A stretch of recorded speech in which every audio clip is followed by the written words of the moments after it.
Abra sua Bíblia aí em livro de Atos, capítulo 8, a partir do verso 26, Atos dos Apóstolos. Confesso a vocês que esse é um livro que me agrada muito, eu gosto muito desse livro. Ele trata da descida do Espírito Santo. Atos 8, a partir do verso 26, ele trata de todo o desenvolvimento da igreja, né? E é muito bom ver tudo que Deus fez através daqueles homens. Abriu aí? Atos 8, 26.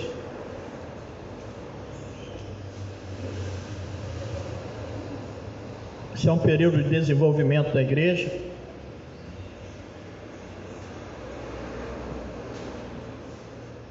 Isso. Mas vamos orar? Curva sua cabeça, feche seus olhos. Pai, muito obrigado por esse momento que vamos meditar na Tua Palavra, que o Senhor possa falar conosco, que o Teu Espírito Santo ministre a cada coração e a cada mente que se encontra aqui nesta manhã. Em nome de Jesus, amém. Então diz assim a palavra do Senhor: um anjo do Senhor disse a Filipe: vá para o sul, para a estrada deserta que desce de Jerusalém a Gaza. Ele se levantou e partiu no caminho, encontrou um eunuco etíope, um oficial importante encarregado de todos os tesouros de Candace, rainha dos etíopes. Esse homem viera a Jerusalém para adorar a Deus e de volta para casa, sentado em sua carruagem, lia o livro do profeta Isaías. O Espírito disse a Filipe: aproxime-se dessa carruagem e acompanhe. Verso 30. Então Filipe correu para a carruagem, ouviu o homem lendo o profeta Isaías e perguntou: o senhor entende o que está lendo? Ele respondeu: como posso entender se alguém não me explicar? Assim convidou Filipe para subir e sentar-se ao seu lado. O eunuco estava lendo a passagem das Escrituras. Ele foi levado como ovelha para o matadouro e como cordeiro mudo diante do tosqueador. Ele não abriu a sua boca. Em sua humilhação foi privado de justiça. Quem pode falar dos seus descendentes? Pois a sua vida foi tirada da terra.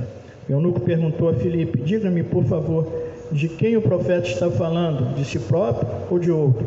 Então Filipe, começando com aquela passagem da Escritura, anunciou-lhe as boas novas de Jesus. Prosseguindo pela estrada, chegaram a um lugar onde havia água. O eunuco disse: olha, aqui há água, que me impede de ser batizado? Disse Filipe: você pode, se crê de todo o coração. O eunuco respondeu: creio que Jesus Cristo é Filho de Deus.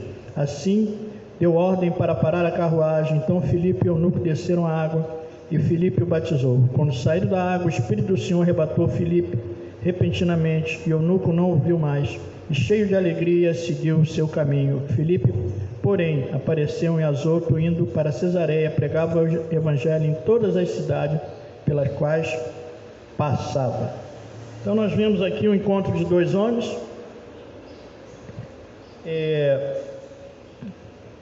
um homem descrito aqui como um eunuco, né?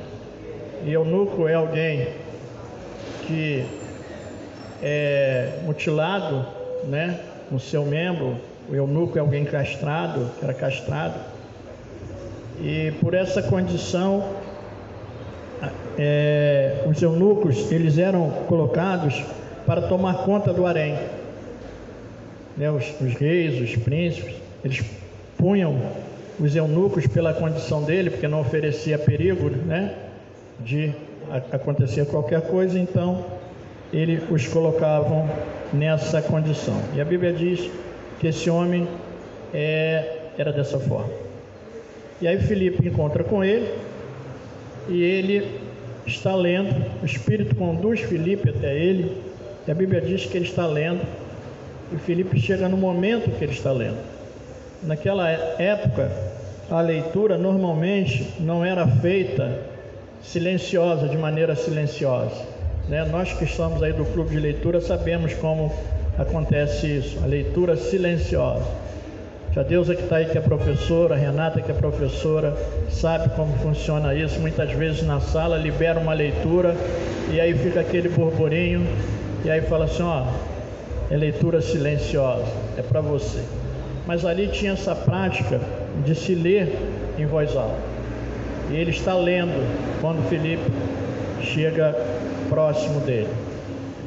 E como esse ano nós estamos fechando o ano, mas ministrando sobre o mesmo tema, que é 2021, vivendo as promessas de Deus. Então, toda a mensagem que você tem ouvido aqui, desde o início do ano de janeiro, e vai ouvir até o final desse ano, tem esse tema central: viver as promessas de Deus. E Deus tem nos ensinado muito com relação a buscarmos viver as promessas de Deus. Você tem aprendido ao longo desse tempo acerca de viver as promessas de Deus? Sim ou não? Amém. Deus tem falado muito conosco, que essa manhã Ele continue falando. Então, o tema nosso aqui é a leitura.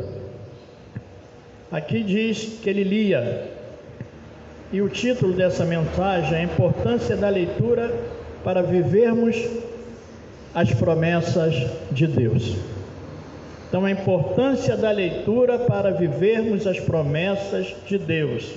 Por que é importante a leitura para vivermos as promessas de Deus? Porque é por meio da leitura que nós tomamos conhecimento das promessas de Deus que estão descritas na sua palavra.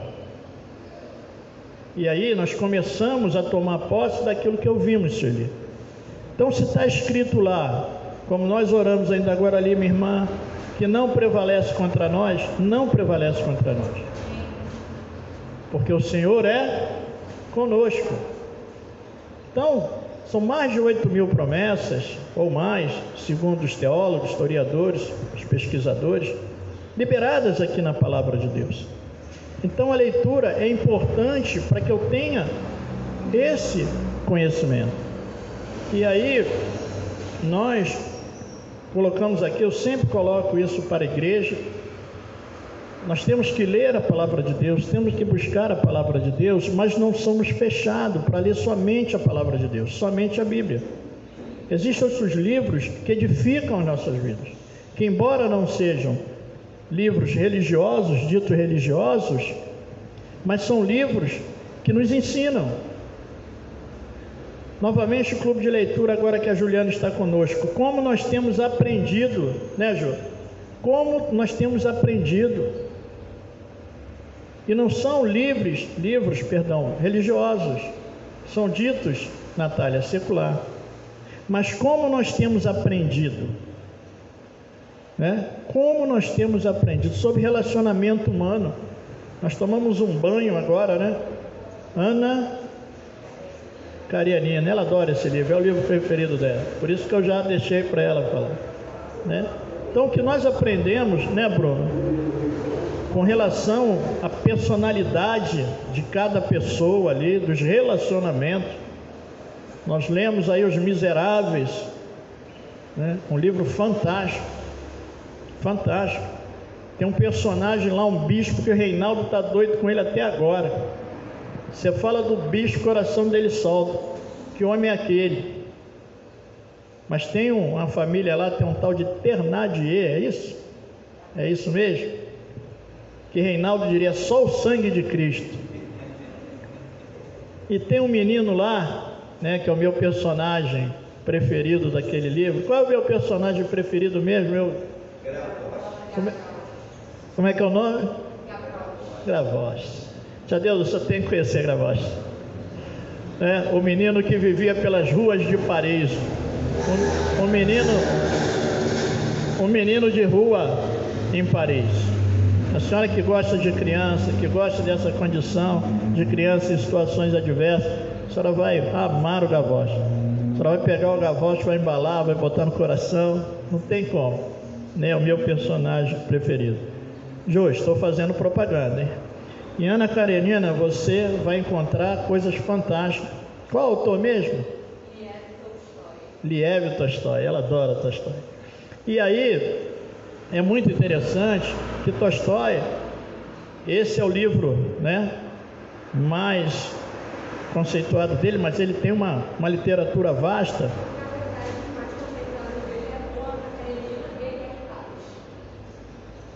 Não entendi por causa do som. Os livros dele são considerados, as obras-primas dele é Ana Karenina e Guerra e Paz. E Guerra e Paz, que nós ainda não lemos Guerra e Paz. Quantas páginas? É curto, né?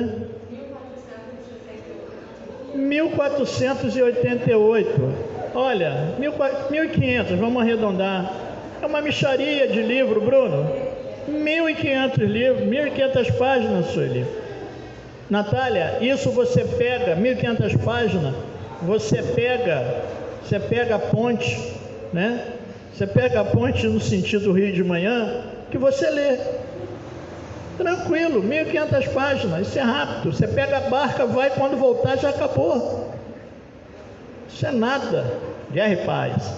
Mas nós lemos um livro dele fantástico, chamado O Reino de Deus está entre vós, que eu vou ler de novo. Eu tenho que ler esse livro de novo, já, porque esse livro, ele fala da sociedade, e eu classifiquei como um tratado anti-violência. Num período, num tempo que nós vivemos, onde a violência é tão acirrada, a violência é incentivada, a violência é motivada, ele escreve um tratado pela paz. E ele faz uma declaração fantástica nesse livro, que se a sociedade seguisse os princípios do Evangelho, o princípio de Cristo, especial do Sermão do Monte, a sociedade seria outra, não seria o que é. Então eu tenho que ler esse livro de novo.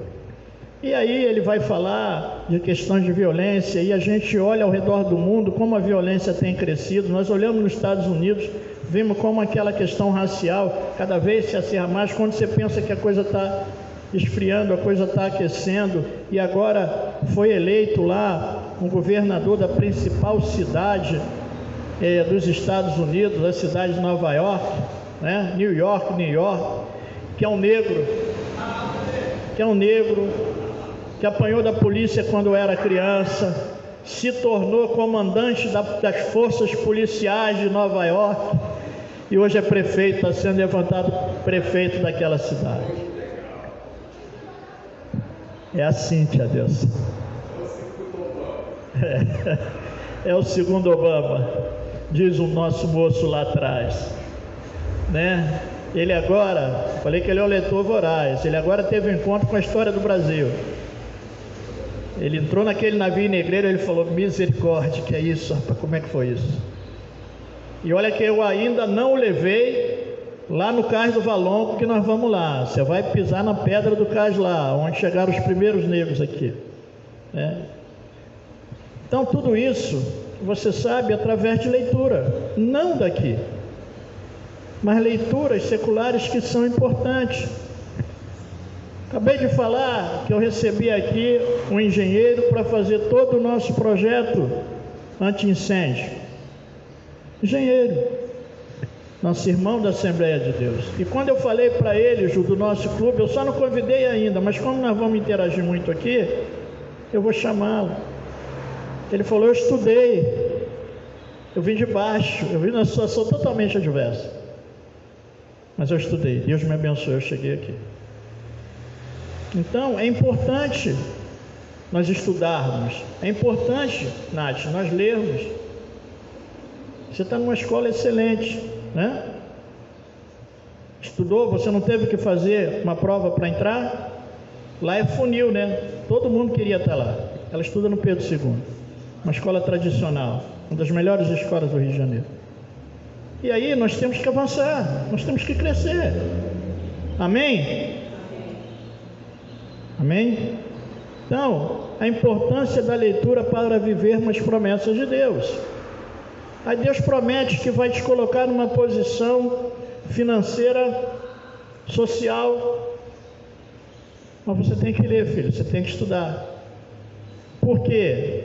Deus não faz o milagre de me tornar engenheiro sem que eu estude engenharia. Deus não me torna médico sem que eu estude medicina.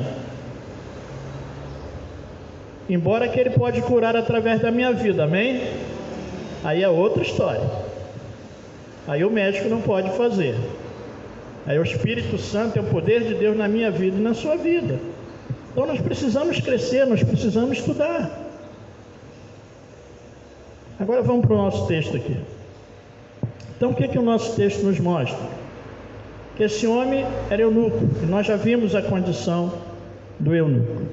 E aí vamos ver o que fala com relação aos eunucos, lá em Deuteronômio capítulo 23, verso 1.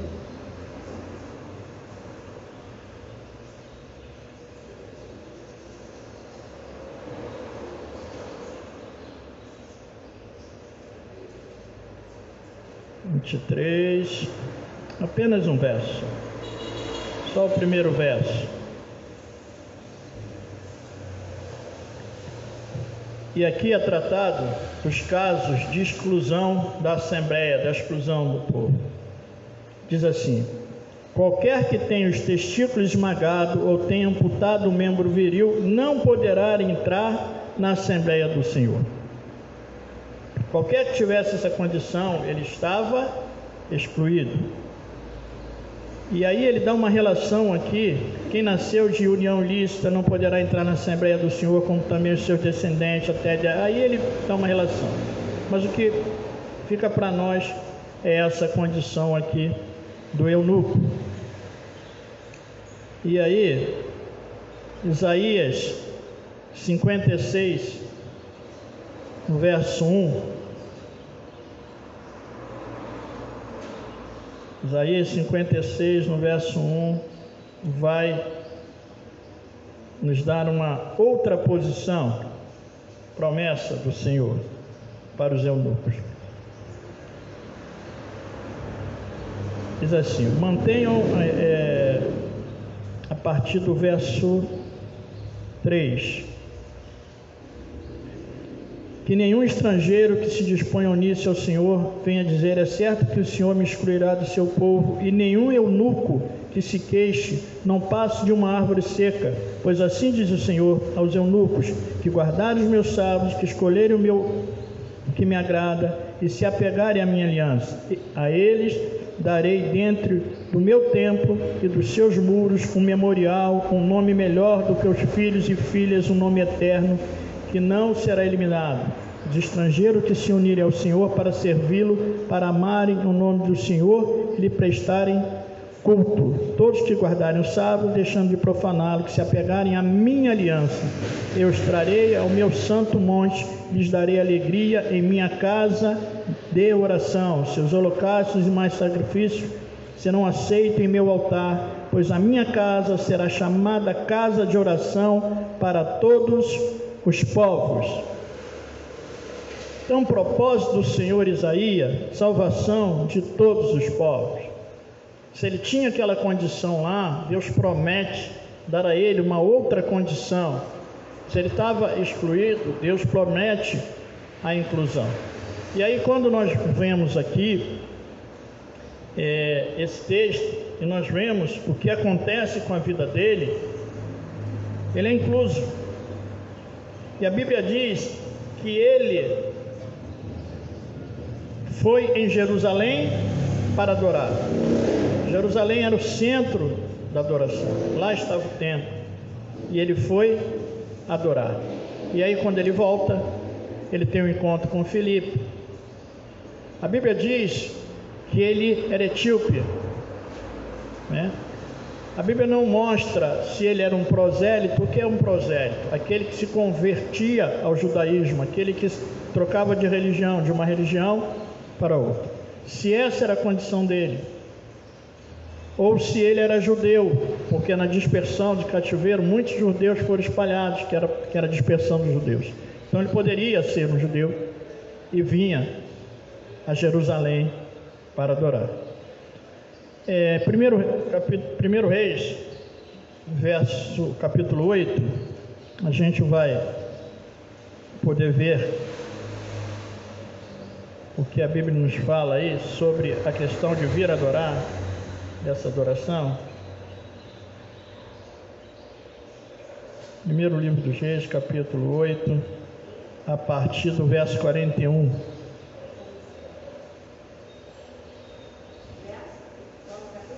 Capítulo 8, a partir do verso 41.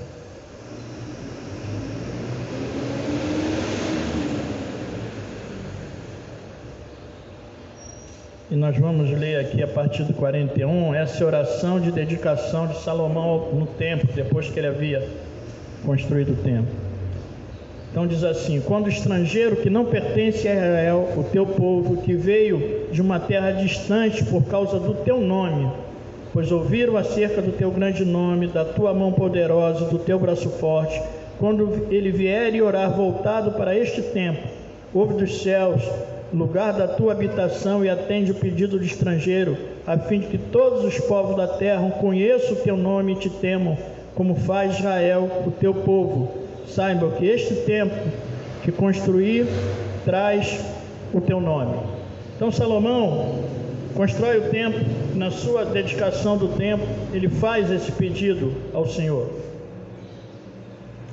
que quando o estrangeiro viesse a Jerusalém, viesse até esse templo para orar, que Deus aceitasse a sua oração. Então, no caso do eunuco, é exatamente isso que acontece. Ele vem de uma outra nação, ele é estrangeiro, e vem até Jerusalém para adorar. E ele adora, e ele sai, e na sua saída, ele é alcançado por Filipe. E aí eles travam um diálogo, aí eles travam um relacionamento. E a partir desse relacionamento dele com Filipe, a partir desse diálogo, tendo o livro de Isaías como pano de fundo, como base, ele tem um encontro com a salvação, ele tem um encontro com Jesus. No verso 28 do nosso texto base, diz assim: de volta para casa, sentado em sua carruagem, lia o profeta Isaías. Então, como eu falei aqui, ele lia, e a importância da leitura para se viver as promessas de Deus, ele lia. Segundo, no verso 30 ao 33, diz assim: então Filipe correu para a carruagem, ouviu o homem lendo o profeta Isaías, ele perguntou: o senhor entende o que está lendo? Ele lia o profeta Isaías, e ele lia uma porção da palavra do Senhor, que diz assim: ele respondeu: como posso entender se alguém não me explicar? Assim convidou Filipe para subir e sentar-se ao seu lado. Eu nunca estava lendo esta passagem da Escritura: ele foi levado como ovelha para o matadouro, e como cordeiro mudo diante do tosqueador, ele não abriu a sua boca. Em sua humilhação foi privado de justiça. Quem pode falar dos seus descendentes? Pois a sua vida foi tirada da terra. E o eunuco perguntou a Filipe: diga-me, por favor, de quem o profeta está falando? De si próprio ou de outro? Então ele lia uma cópia lá do rolo de Isaías, e ele lia um texto específico, certamente que o Espírito Santo conduziu para aquela passagem, até porque Filipe foi conduzido ali pelo Espírito Santo. Então aquilo era um grande arranjo de Deus, se eu posso usar essa expressão, para o sentido do que Deus, do propósito que Deus tinha na vida daquele homem e o que ele ia fazer. E aí ele lia o profeta Isaías, justamente falando do Messias, como ovelha foi levado para o matadouro.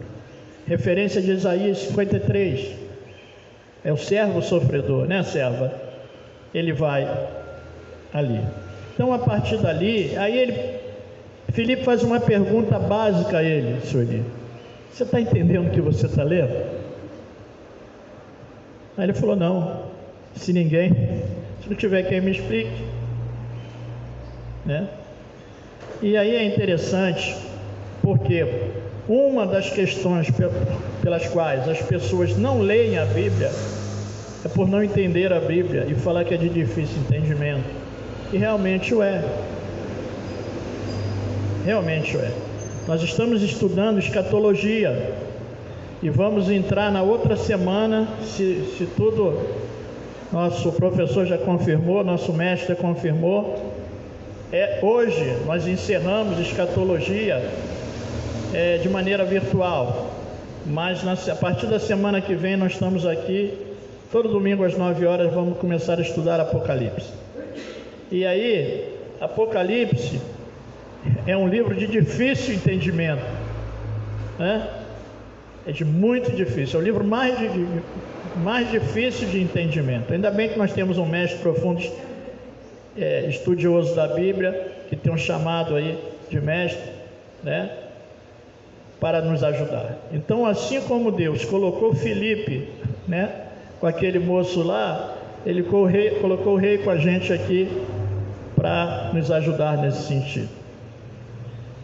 E quando o povo, Jerusalém foi reconstruída lá com Neemias e Esdras, eles pegaram o livro da lei e botaram no lugar que tinha que estar, e diz que ele ficou numa plataforma, né, tia Deus? Ele leu de manhã até à tarde, e ele lia, e os escribas interpretavam para o povo. E aí o povo ficou desesperado, e ele falou: calma, alegre-se, que hoje é motivo de festa.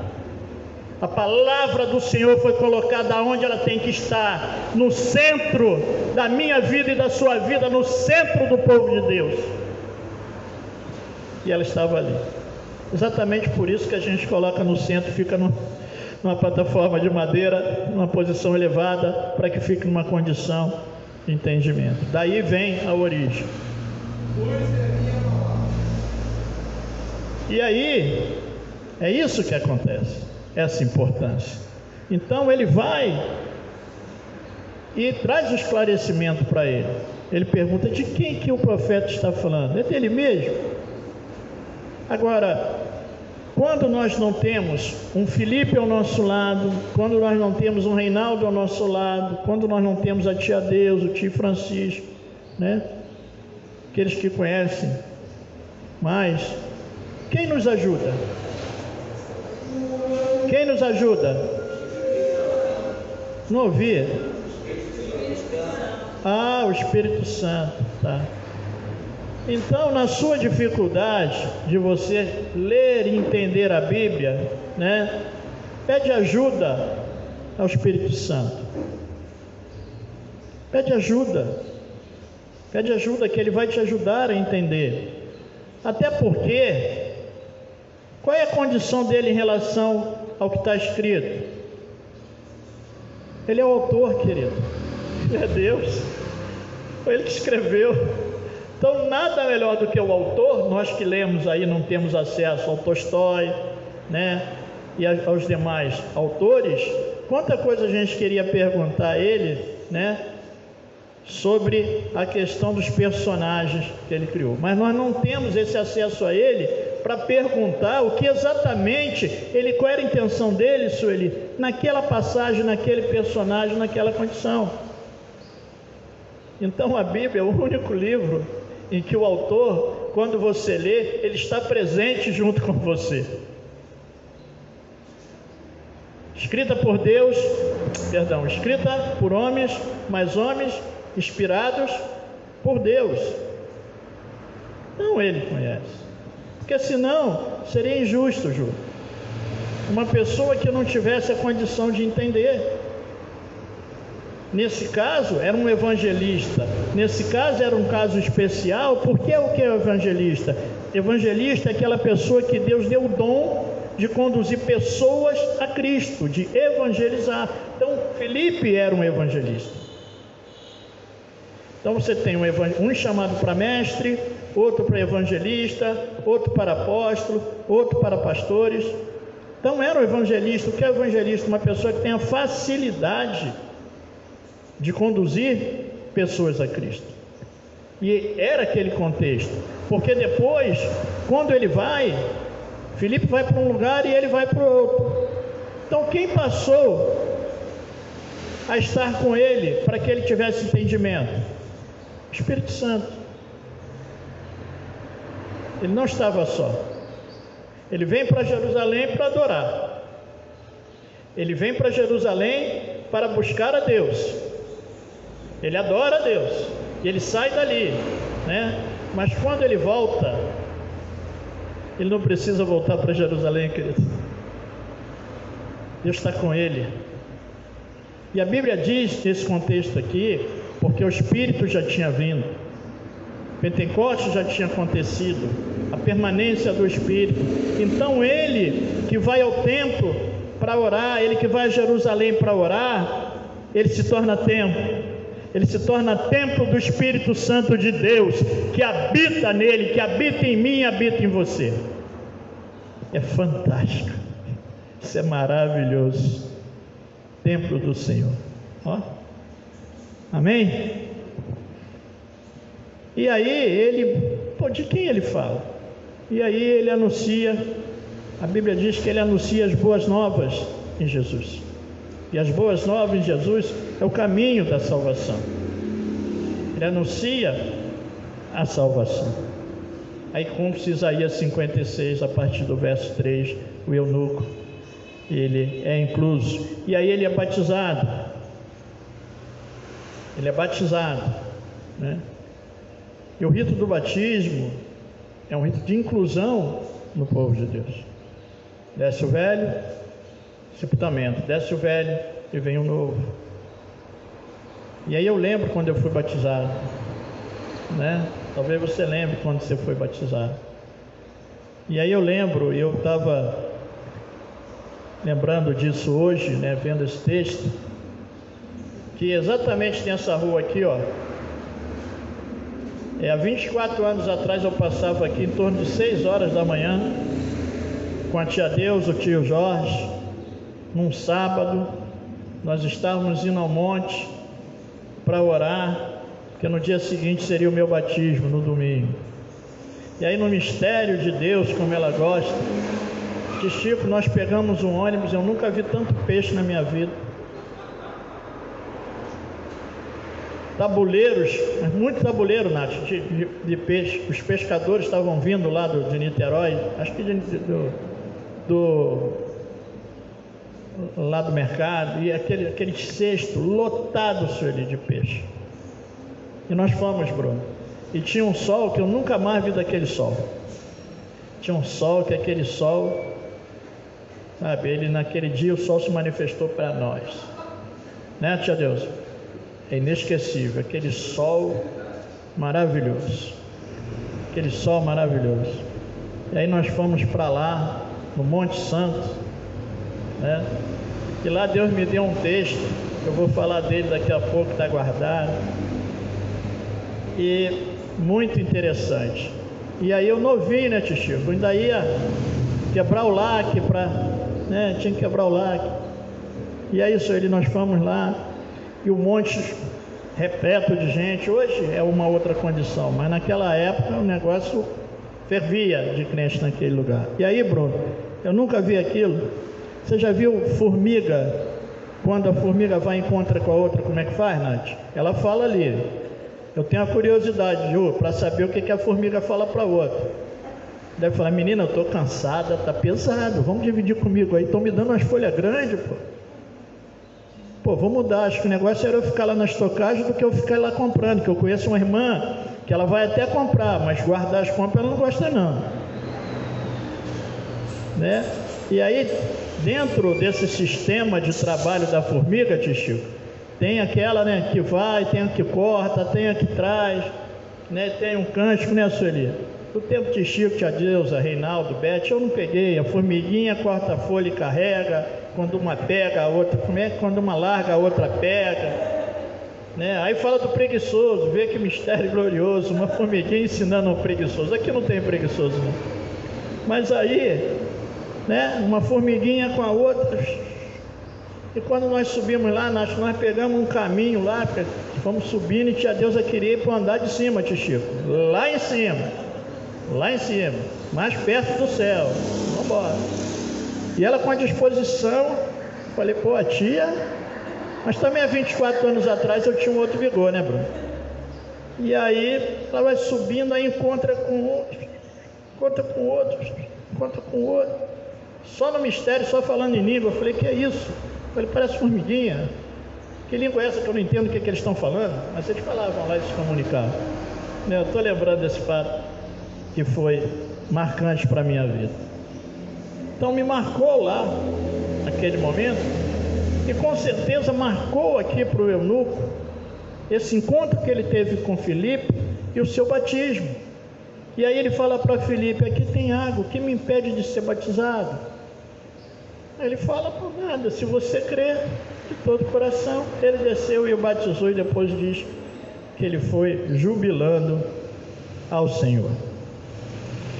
E aí, segundo a lei, o rito de entrada ao povo de Deus era a circuncisão. Ele, como eunuco, ficaria numa condição de ser circuncidado. Mas aí ele é alcançado pela graça. Então, se na lei o rito de entrada era a circuncisão, na graça não mais. E aí Paulo vai falar algo fantástico para nós. Colossenses capítulo 2, verso 9.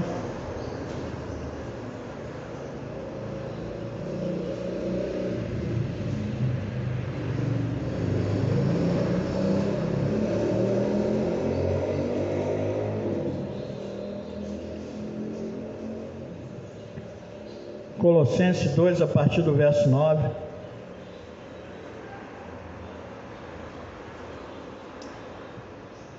Vamos ver o que Paulo diz para a gente. Pois Cristo habita corporalmente em toda a plenitude da divindade, e por estarem nele, que é o cabeça de todo poder e autoridade, vocês receberam plenitude. Nele também vocês foram circuncidados, não com uma circuncisão feita por mãos humanas, mas com a circuncisão feita por Cristo, que é o despojar do corpo da carne. Isso aconteceu quando vocês foram sepultados com ele no batismo, e com eles foram ressuscitados mediante a fé no poder de Deus que o ressuscitou dentre os mortos. Agora vamos ver o que o próprio Paulo continua falando, e ele fala lá em Romanos, no capítulo 2, a partir do verso 28, sobre essa mesma condição, esse mesmo tema. Romanos 2, a partir do verso 28, diz assim: não é judeu quem o apenas exteriormente, nem é circuncisão aquele que é meramente exterior e física. Não judeu é quem é interiormente circuncisão, é operada no coração pelo Espírito, não pela lei escrita, para que este louvor não provém dos homens. Repetindo, não é judeu quem o é apenas exteriormente, nem é circuncisão que é meramente exterior e física. Não, judeu é quem o é interiormente. Circuncisão é operada no coração pelo Espírito Santo. Então a circuncisão era uma marca feita no membro do homem para simbolizar, significar uma aliança com Deus e um pertencimento a Deus. Quando Davi vai contra Golias, Davi fala assim: quem é esse incircunciso para afrontar o exército do Deus vivo? Porque se Davi era circuncidado, ele era circunciso, ele tinha aliança com Deus. Se Golias não tinha, era incircunciso, não tinha aliança com Deus. Não tem aliança com Deus, Zé Fini, Deus tem aliança do lado de cá e não do lado de lá. Vitória certa. Amém? Então, o eunuco, ele passa pelo rito da circuncisão. Sim ou não? Sim, porque é feita no coração dele. Então, se ele, como eunuco, ficaria numa condição assim, essa circuncisão é feita no seu coração. Coisa linda de Deus. Coisa linda de Deus. E aí, ele é salvo. Agora, tudo isso acontece, no meu entendimento, a partir de um ponto-chave: leitura das Escrituras. Leitura da Escritura Sagrada. Então, tem promessas aqui. Tem promessas aqui. E nós só vamos tomar conhecimento dessa promessa a partir da leitura. Nós só vamos poder tomar posse de Chico a partir da leitura. Então é importante ler. A leitura é importante. Então quero motivá-lo nessa manhã para que você leia.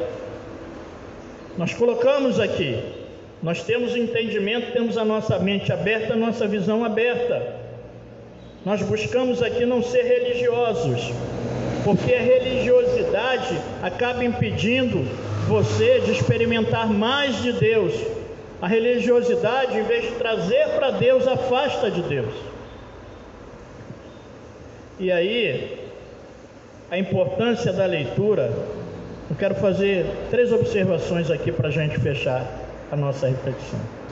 Primeiro, existem excelentes livros que devemos ler, mesmo não sendo religiosos, mesmo não sendo a Bíblia. Eu citei alguns aqui: Os Miseráveis, Ana Karenina, Guerra e Paz, e outros livros. Eu Sou Malala, né? Deus, eu tenho que ler a história de Malala, né? Capitães da Areia, né? O Diário de Nietzsche. E aí a gente vai, né? Uma série do Holocausto, tem muita coisa para ler. Então eu te incentivo a ler, não apenas livros religiosos, mas te incentivo a ler. Nós vamos colocar a nossa biblioteca ali, nós estamos com quase 200 livros ou mais lá, a maioria livros religiosos, mas nós vamos acrescer outros livros. Então, eu quero te incentivar e te motivar a ler.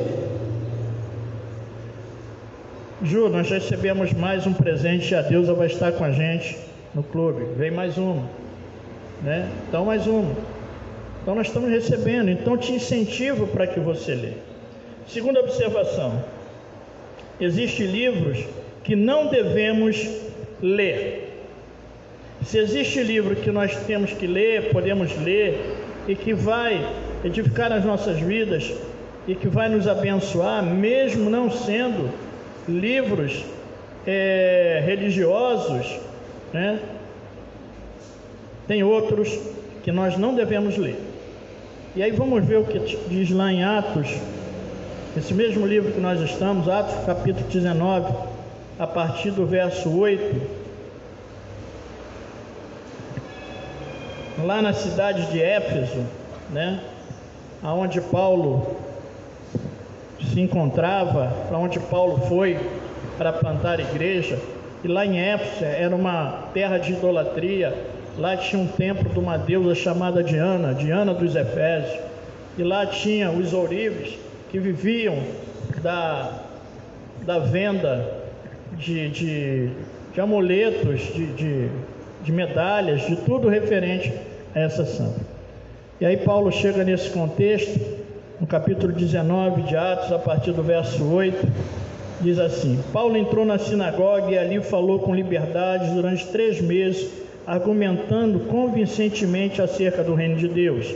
Mas alguns deles se endureceram e se recusaram a crer e começaram a falar mal do caminho diante da multidão. Paulo então afastou-se deles, tomando consigo os discípulos, passou a ensinar diariamente na escola de Tirano. Isso continuou por 2 anos, de forma que todos os judeus e os gregos que viviam na província da Ásia ouviram a palavra do Senhor. Verso 11: Deus fazia milagres extraordinários por meio de Paulo, de modo que até lenços e aventais que Paulo usava eram levados e colocados sobre os enfermos. Estes eram curados de suas doenças e os espíritos malignos saíam deles.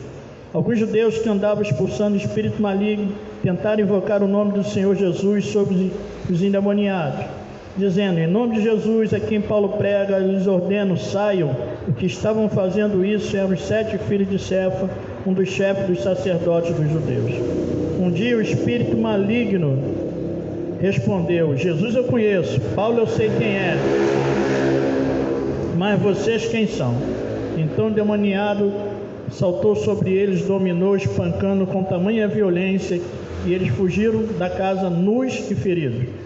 Verso 17: quando isso se tornou conhecido de todos os judeus e gregos que viviam em Éfeso, todos eles foram tomados de temor, e o nome do Senhor Jesus era engrandecido. Muitos dos que creram vinham e confessavam e declaravam abertamente as suas más obras. Grande número dos que tinham praticado ocultismo reuniram seus livros e queimaram publicamente. Calculado o valor total, chegou a 50.000 dracmas. Dessa maneira, a palavra do Senhor se difundia e se fortalecia. Então, se existem livros que nós devemos ler, existem livros que nós não devemos ler, que são livros que nos afastam de Deus. São livros que não trazem bênção para nós, mas trazem maldição. E aqui diz que eles pegaram os livros e fizeram uma fogueira. Eles queimaram. E diz que 50.000 dracmas, é isso? É esse o montante? 50.000 dracmas. Calculado o valor, ele chegou a 50.000 dracmas. A dracma era uma moeda de prata que valia, Ju, um dia de trabalho de um trabalhador braçal. Entendeu, Nádia? Uma diária de um trabalhador era uma dracma. Agora você imagina 50.000 dracmas. Qual era o valor daquilo ali? Qual era a condição daquele livro? Quanto dinheiro jogado fora num livro que não ia edificar? Mas aí eles se libertaram, jogaram aquele livro fora, aqueles livros fora. E a partir daí eles passaram a ter acesso no livro dos livros. E a Bíblia, e aí vem o terceira observação aqui. Então, primeiro, existem excelentes livros que devemos ler. Amém, leitores? Existem livros que não devemos ler. E não existe nenhum livro que se compare à Bíblia, a palavra de Deus. Nenhum livro, nenhum autor, nenhum best-seller se compara a este livro que é o livro dos livros. Ele não é só o livro dos livros, porque nele contém todos os ensinos de Deus, mas ele tem primazia, porque na invenção da imprensa, Gutenberg, não é isso? Foi o primeiro livro impresso. É o livro mais lido, mais editado. E aqui é um livro que na realidade é uma biblioteca. Contém 66 livros. E aí você vê a trilogia, né, de alguns autores. Aqui você tem 66 livros, tratando dos mais variados assuntos. Infelizmente, muitas pessoas rejeitam esse livro, porque entendem, Bruno, ou vê esse livro apenas como um livro religioso, e não é. O que está contido aqui, esse livro eu considero um manual para a vida. Qualquer ensinamento para a sua vida, você tem resposta aqui. Aqui você vai encontrar a resposta da sua origem. Aqui você vai encontrar a resposta para o seu destino, da onde você veio e para onde você vai. Aqui tem um livro fantástico, do homem mais rico e mais sábio que já existiu, Provérbios de Salomão. Se você ler esse livro, Nath, sabedoria pura, você que já é uma pessoa sábia, filho, você vai ficar mais sábio.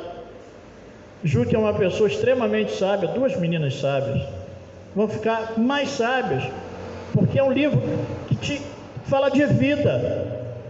Como que eu procedo aqui? A Bíblia te diz, a Bíblia ensina aqui sobre relacionamento. Nós vimos Tolstói falando lá em Ana dos relacionamentos, e a gente assustado com uma mulher com comportamento maluco. Ela caberia uma tese de psiquiatria. Reinaldo logo no começo falou: essa mulher é maluca, porque ela pedia para fazer determinada coisa, aí se fazia, depois ela reclamava que fez. Ela nunca estava satisfeita, tia Deus. Como é que você entende uma pessoa assim, né, Nath? Não, você não entende, você não conseguia, né? Ela tinha um desvio lá que você não conseguia chegar.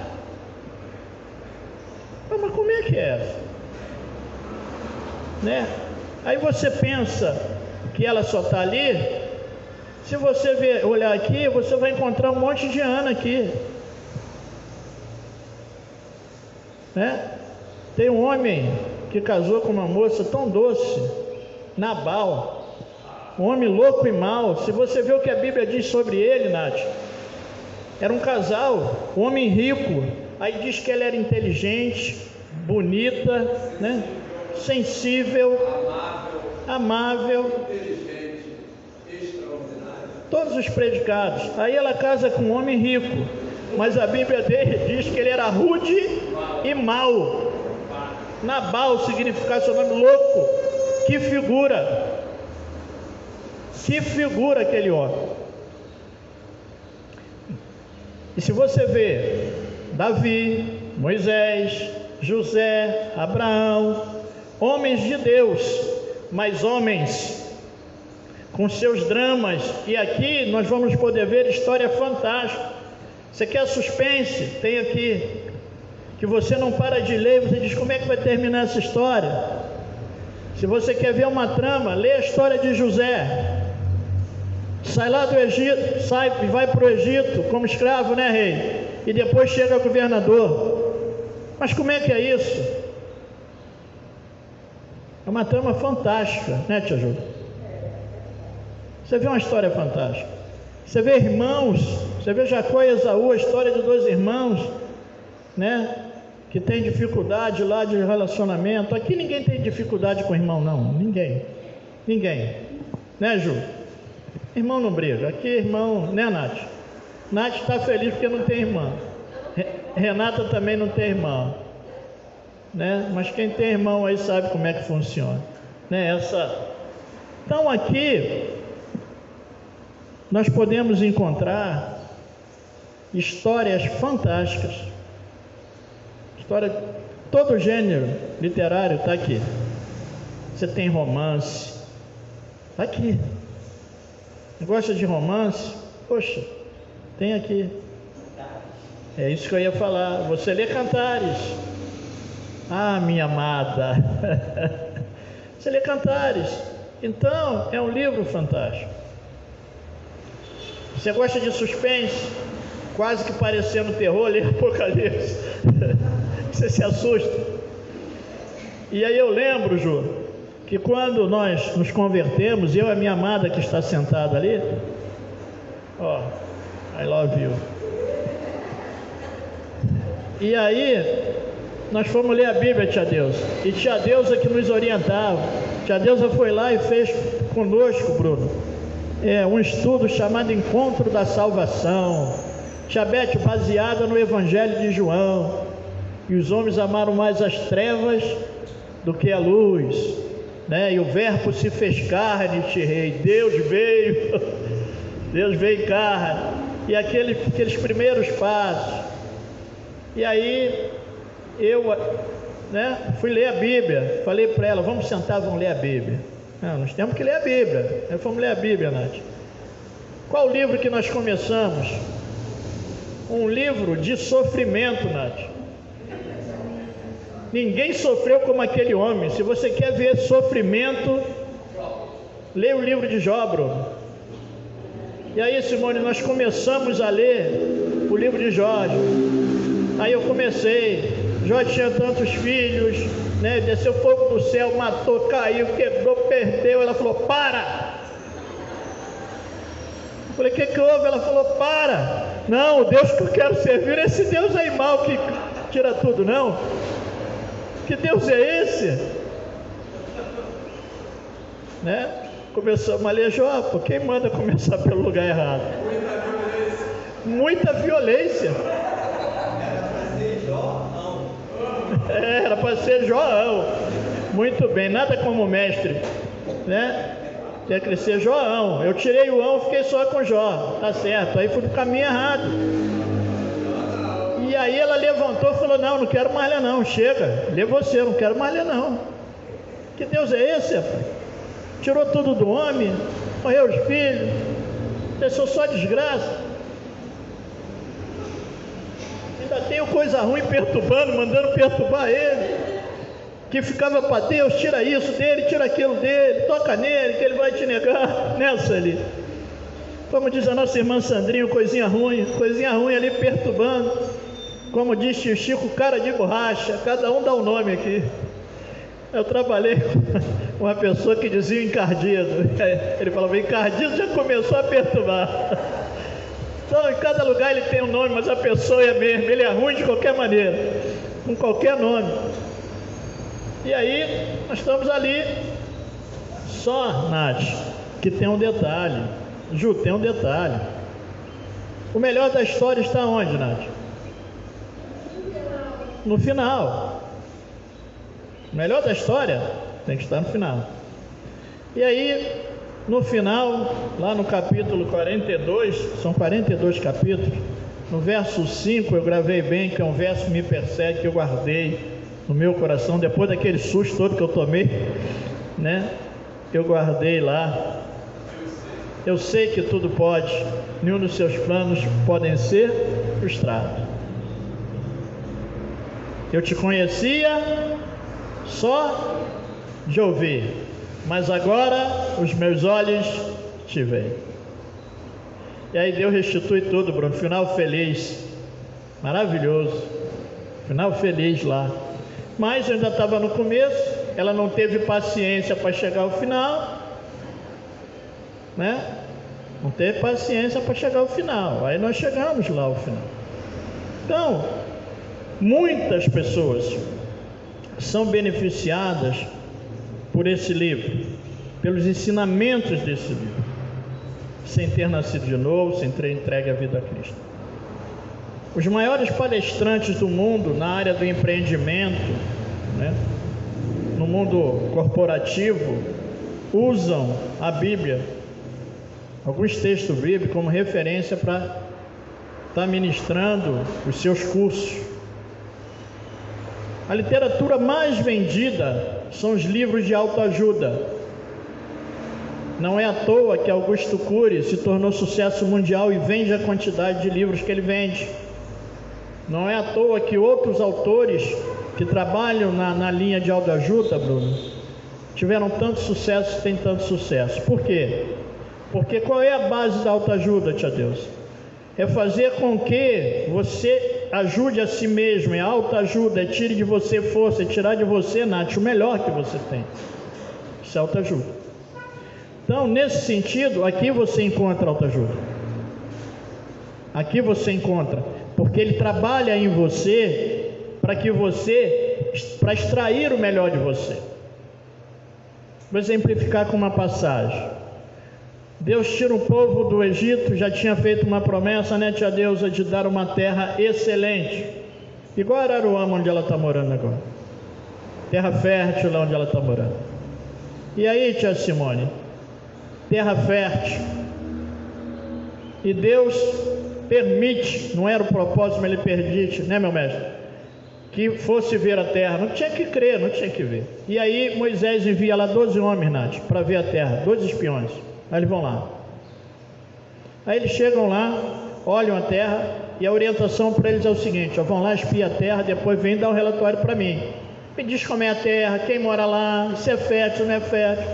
E eles foram lá, 12 homens, que eram os príncipes ali, líderes de Israel, de cada tribo, eram 12 tribos, eles foram lá.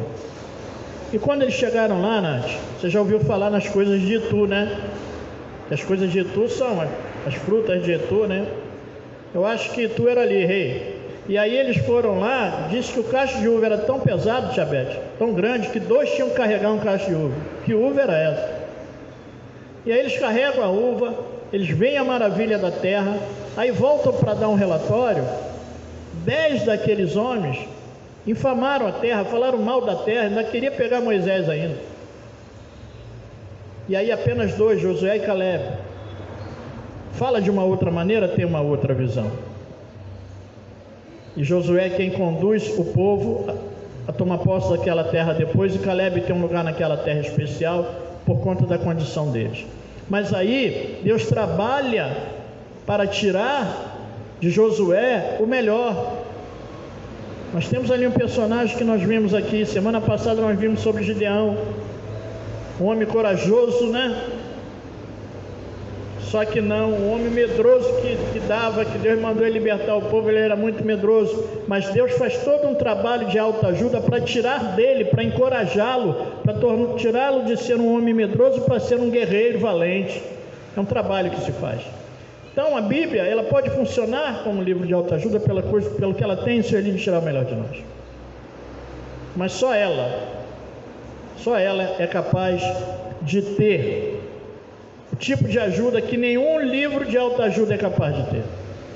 Porque se o livro de autoajuda conduz o homem a buscar ajuda a si mesmo, a Bíblia traz para nós a ajuda do alto. É o contrário. E aí não é o melhor de você, é Deus que vem em teu favor e teu socorro. Então que nós possamos olhar para a Bíblia de uma maneira diferente que temos olhado até aqui.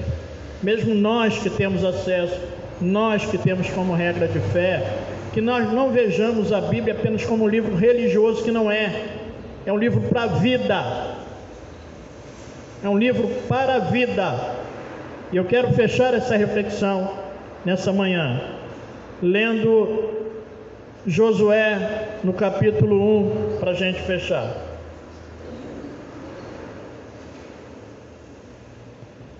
Josué capítulo 1. Separei o verso 8, mas acho que nós vamos ver o verso 6. Qual é a história aqui? Moisés tinha morrido, Josué substitui Moisés para levar o povo a possuir a terra que Deus tinha prometido. E aí Deus dá uma orientação especial a Josué. Capítulo 1, verso 6, orientação de Deus a Josué: seja forte e corajoso, porque você conduzirá este povo para herdar a terra que prometi sob juramento aos seus antepassados. Seja forte e corajoso, porque você conduzirá este povo para herdar a terra que prometi sob juramento aos seus antepassados. Somente seja forte e muito corajoso. Tenha cuidado de obedecer toda a lei que o meu servo Moisés lhe ordenou. Não se desvie dela, nem para a direita, nem para a esquerda, para que você seja bem sucedido por onde quer que ande, ou por onde você andar. Verso 8: não deixe de falar as palavras deste livro da lei e de meditar nelas de dia e de noite, para que cumpra fielmente tudo que nele está escrito. Só então seus caminhos prosperarão e você será bem sucedido. Você quer ter sucesso? Busca aqui, medita. E aí lê, Nath, você que lê, Ju que lê. Ler é uma coisa, meditar é refletir acerca daquilo que você está lendo. Nós que estamos lá no clube, nós simplesmente não lemos, nós analisamos, nós refletimos, porque depois nós fazemos o nosso debate. Se eu simplesmente ler, eu não vou, eu tenho que meditar, eu tenho que entender aquilo que está colocado ali. Então a orientação do Senhor é que nós possamos buscar orientação aqui, meditar de dia e de noite, para sermos bem sucedidos. Amém? Então fica com essa mensagem, fica com essa reflexão, e vamos fechar aqui a importância da leitura para vivermos as promessas de Deus. Você entendeu por que é importante ler? Você entendeu por que é importante ler? O benefício que você tem da leitura? Então o que nós aprendemos aqui? Que através da leitura que nós vamos ter conhecimento das promessas de Deus. Que nós devemos ler, não devemos ficar restrito apenas à Bíblia. Embora a Bíblia deve ser o centro, estamos livres para ler outros livros. Temos que ler mesmo. Agora tem livros, Nath, que nós não vamos ler. Tem livros que eles não vão ser bons para nós, a leitura que nós vamos fazer, que não vai trazer benefício para nós, pelo contrário, vai trazer malefício. E tem um livro especial que todos devemos ler, que é esse livro, que é o livro dos livros. Então que nós possamos olhar para esse livro de uma maneira como ele tem que ser olhado, não como um livro religioso, embora ele trate de questões religiosas, porque o significado de religião, Nath, é ligar o homem a Deus. É do latim religare, não é isso? Ligar o homem a Deus. Então aqui você vai encontrar a forma de ligar a Deus, não pela religião, através de Jesus. Eu sou o caminho, a verdade e a vida, ninguém veio ao Pai a não ser por mim. Não há um outro mediador entre Deus e o homem a não ser Jesus Cristo. Então, é Ele é essa ponte. Mas se nós olharmos apenas como ensinos religiosos, e tem que ser, porque aqui, Tia Jo, nós temos orientação para como nós vamos nos comportar aqui na igreja. Aqui dá toda a orientação de como a igreja tem que proceder na nossa relação, Sueli, com Deus, como nas leis dadas a Moisés, mostrava como o povo tinha que se relacionar com Deus. Mas o que foi dado para eles ali não era só um livro religioso no sentido de relacionar com Deus, mas era um livro que os ensinava e nos orientava como relacionar com todos. Então é para além, é para além. Então quero te incentivar, leia.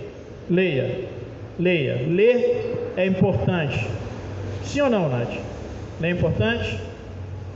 Ler é importante, Ju? Ela é suspeita porque ela é uma leitora voraz.